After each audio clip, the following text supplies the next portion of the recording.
Good morning, good afternoon, good evening, whatever time of day it is, wherever you are. Welcome to today's Grey Market Blast. It is the first day of the week. It's a Monday. Anything is possible. Um, and of course, as usual, Angie. Oh, one second.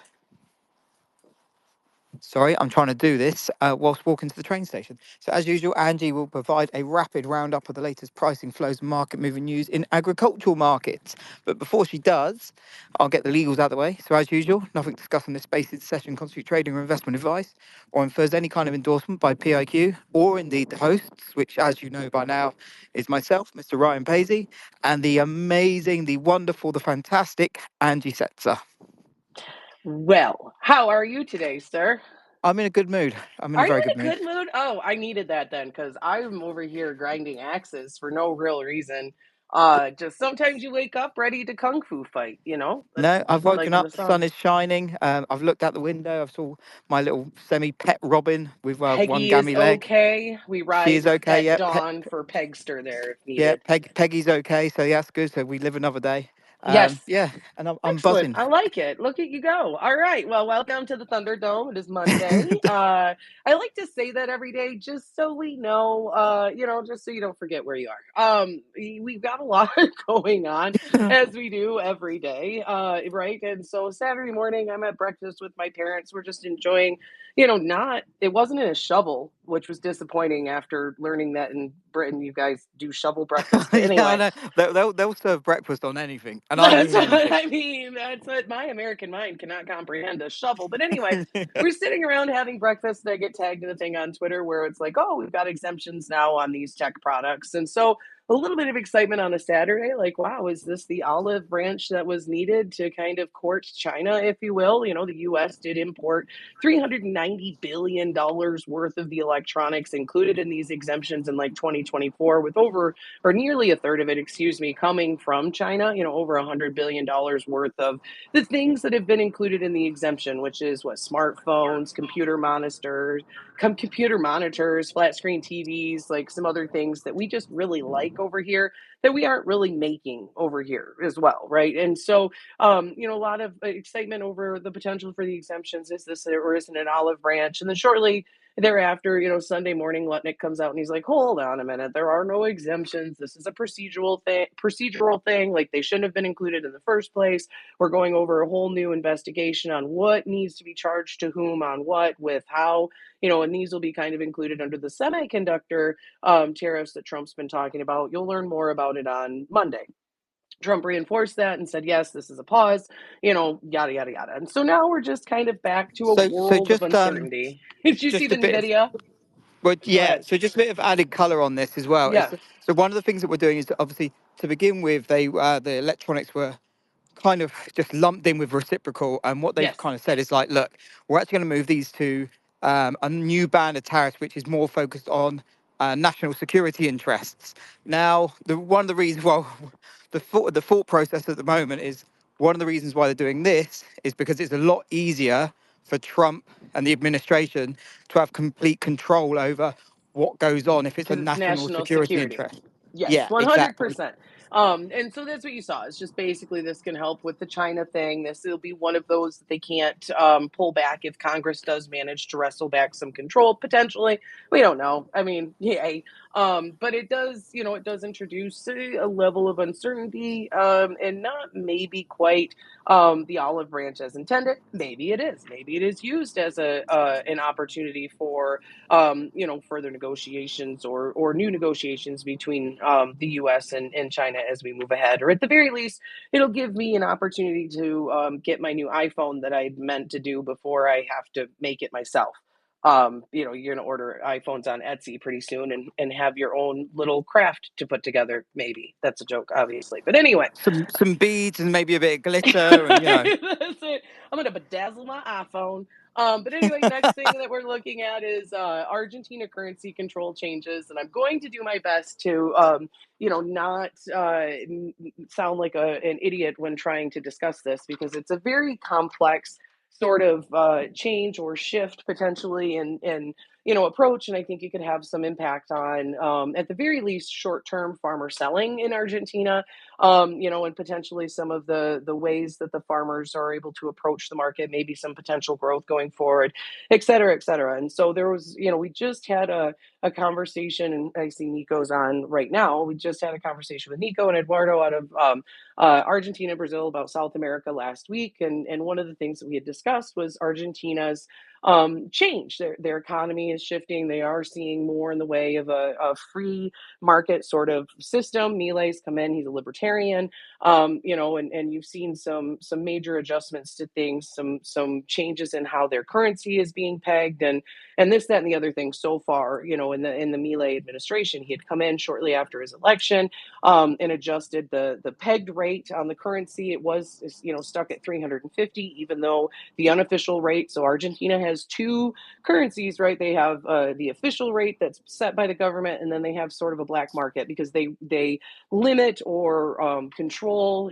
how you can access dollars in the country or how you can convert dollars to pesos in the country. And so there's this sort of black market that is so popular and so well used. It's actually kind of not really a black market. I mean, maybe that's why they call it the blue market. But anyway, they went from 350. At the time, the unofficial rate was trading around 1,000 pesos. The official currency was 350. Milei took it to 800. And once you saw that happen, you saw to where the farmers, a lot of times farmers in Argentina, they're making purchases kind of using that looser, that lower exchange rate, that 1,000 pesos per dollar. It's going to take them 1,000 pesos for each dollar or whatever to make these purchases of goods. And then when they sell their product, they're getting that official rate. And so what you see is a lot of times the more that the official rate is pegged closer to the unofficial rate, you'll see a push in selling. You'll see the farmer able to receive more pesos for every dollar worth of product that they sell. And so what you saw late Friday is that Milei basically has taken and went from what is a pegged rate to a range. So now the currency is going to go from 800 pesos per dollar to it can free float between 1,000 to 1,400.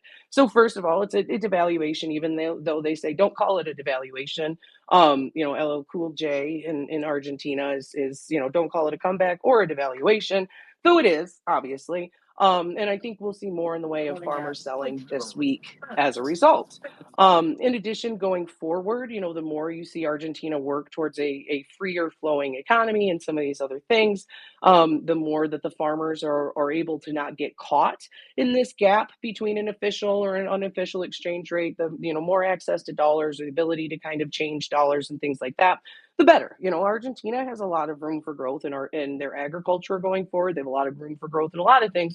It's not perfect. Like, don't get me wrong. It's not like down there everyone's singing kumbaya by any means. You've seen a sharp rise in poverty. You've seen some things happen with unemployment. Milei's made some pretty major adjustments really quickly, but it does look like Argentina is kind of getting on their feet and will make some moves that could potentially make it more of a free market for their growers, more of being able to sell when they want to, not when they're, using it as a hedge against inflation or something like that. So it'll be something to watch. And I think part of why, obviously weather is playing a role, but that's part of why you're seeing some pressure in grains today is that we do believe that we'll see some increase in farmer selling that could help to bring some Argentina corn into the world pipeline. Argentina farmers have a lot of wheat left to sell as well. And so that could be one of the things that we watch here as we move ahead. So, Ryan, anything to add into that one? No, not at all. All good on this front. Lots of Assuming you can so many moving hear me. pieces. Yes, we can hear you. You're good. Cool, because Um, I've just boarded the train as you've been talking, so I've had to whack on my headphones. Just one thing I will add, just in case I do get cut off before I get to say it. I think it's really important. Well, I say it's always important, but now more than ever, people need to read beyond the headlines. Because I've raised this in the two previous blasts that I've done today, or the spaces events I've done today. We've seen some quite significant headlines that, when you delve deeper and you actually bother to click the article, which I know is a massive pain for most people to do, but it's not been as bad, or it's been a different story.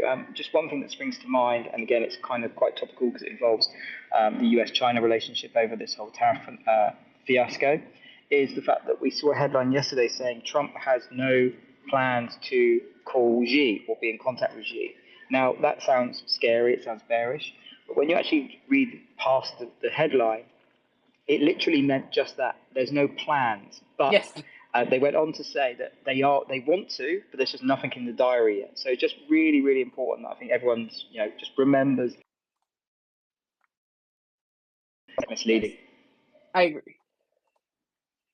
Yes, that's why I always kind of chuckle a little bit. I'll catch myself just on that topic, like going to make a comment or retweet something on Twitter, and I'm like, oh, probably should read a little deeper. And a lot of times it's like, God, I'd look like an idiot if I'd not read that. So Yeah, yeah, ex- for sure.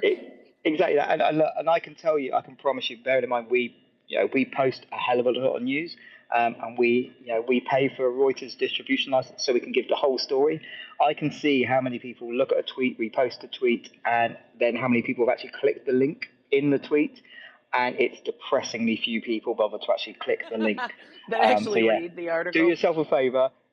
Yeah, also make me feel a little bit better and make me feel like I'm actually paying for something by clicking the article, Read the please. article. All right. And last point, just kind of as we move ahead, we'll be paying attention to a lot in the way, and this is where definitely reading the article is going to be uber importante.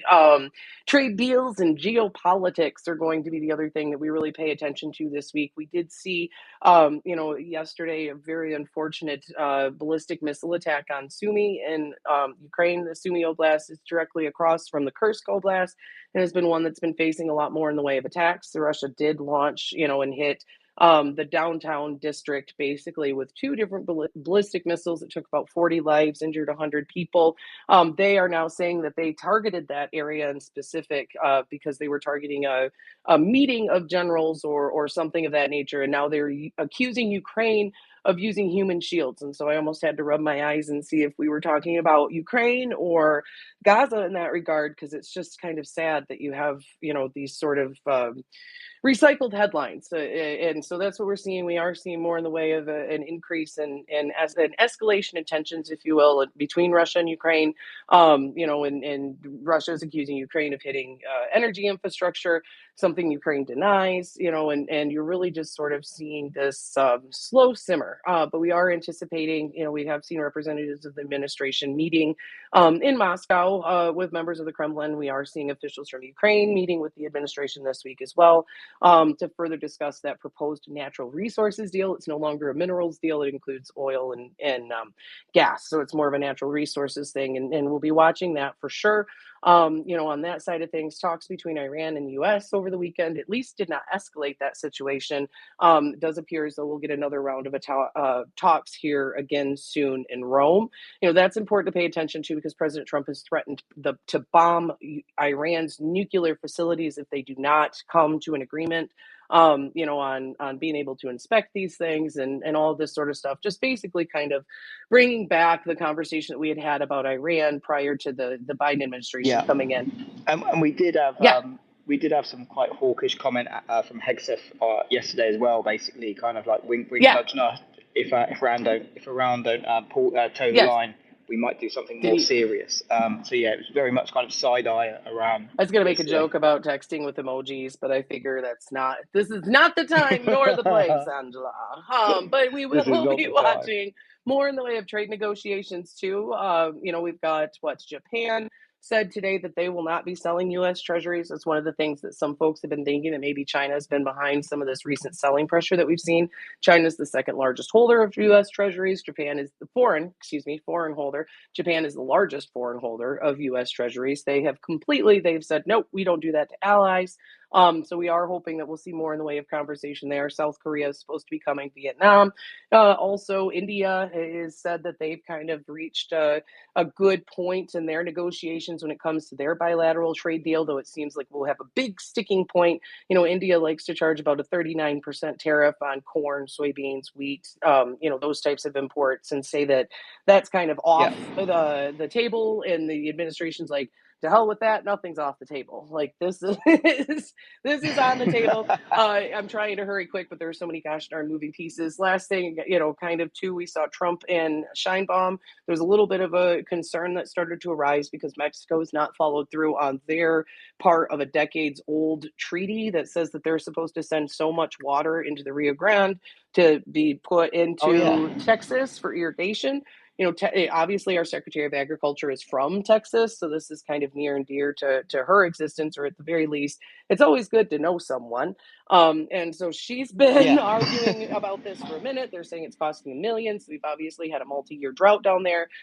So Mexico is, they're saying they're having a hard enough time finding volumes of water. But there's thoughts that they'll send municipal water or do whatever they have to do to kind of meet their side of the treaty. Scheinbaum said it's workable. Yeah. We'll get her figured out. And so yeah, overall, we're just moving a million different things all at once. We did see the I said that was the last thing, and I Exactly that. lied.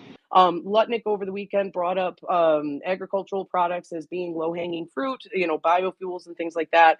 Rollins also threw her support very publicly behind increased blend rates, year-round E15. A lot of really, really positive stuff out of the administration about biofuels as well. And honestly, that's the biggest thing that they could do at this point in time. If you really, truly wanted to kind of fight China or poke them and say, hey, we don't need you either, just bolster domestic demand in the best way possible. And all of a sudden, that market share of lost exports doesn't hurt as much as it could otherwise. So just kind of out there, just kind of some of my thoughts. And yeah, we opened today. New crop corn's higher. New crop beans are higher. Well, beans are higher across the board.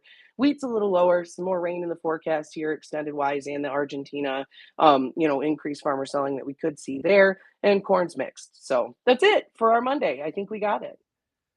Awesome. Well, Angie, thank you so much for being your wonderful self. Listeners, thank you so much, especially our regular ones. We really do appreciate you. And also, shout out to everyone that replays this back if you didn't catch the live event. Again, Angie, thank you so much. And yeah, tune in tomorrow where there'll be more great news and hopefully put a smile on your face. See you later. Lots to talk about. Have a good one, guys.